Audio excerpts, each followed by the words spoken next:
Belluno è una città di fontane e in ogni piazza se ne può ammirare una.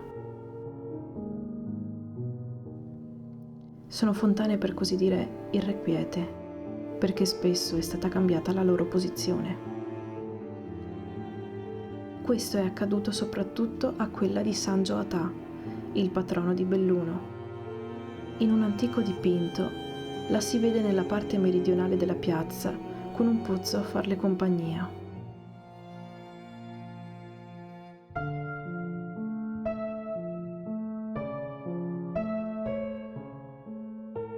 La fontana di San Gioatà è una delle più antiche insieme a quella di San Lucano, in piazza Mercato o delle Erbe, più vecchia di quasi 100 anni.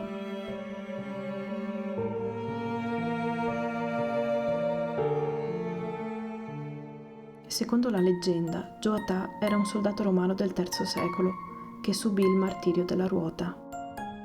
Poiché aveva preteso di far ruotare il sole a suo piacimento, fu legato a una botte e fatto rotolare lungo il pendio di una collina, ma lo strumento del suo martirio si ruppe senza che lui ne riportasse alcun danno.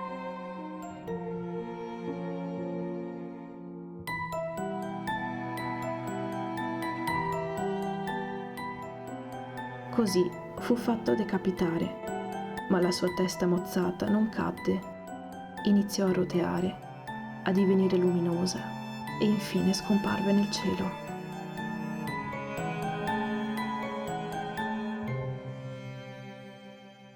Si dice che il nome Belluno derivi da bel, che significa brillante, luminoso, proprio come il sole, proprio come la testa di San Gioatà.